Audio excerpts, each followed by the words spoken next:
నమస్తే మిత్రులారా, నేను మీ శ్రీనివాస్ చౌహాన్ అడ్వకేట్. మిత్రులారా, ఎవరైనా ఒక ప్రభుత్వ ఉద్యోగి కానీ లేకపోతే ప్రైవేట్ ఉద్యోగి కానీ అప్పు చేసి తిరిగి అప్పు చెల్లించలేని సందర్భాలలో ఎవరైతే అప్పు ఇచ్చారో ఆ వ్యక్తి వీళ్ళ యొక్క జీతభత్యాలను అటాచ్మెంట్ కోరుతూ న్యాయస్థానంలో కేసు ఫైల్ చేయవచ్చా? సో మిత్రులారా, మన దేశంలో సివిల్ ప్రొసీజర్ కోడ్ సిపిసి అనే చట్టం ఉంది.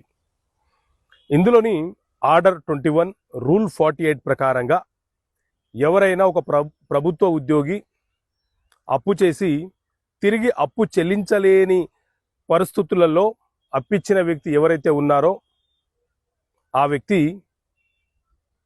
వీరి యొక్క జీతభత్యాలను అటాచ్మెంట్ అడుగుతూ న్యాయస్థానంలో దావా వేసే హక్కు అతనికి ఉంటుంది.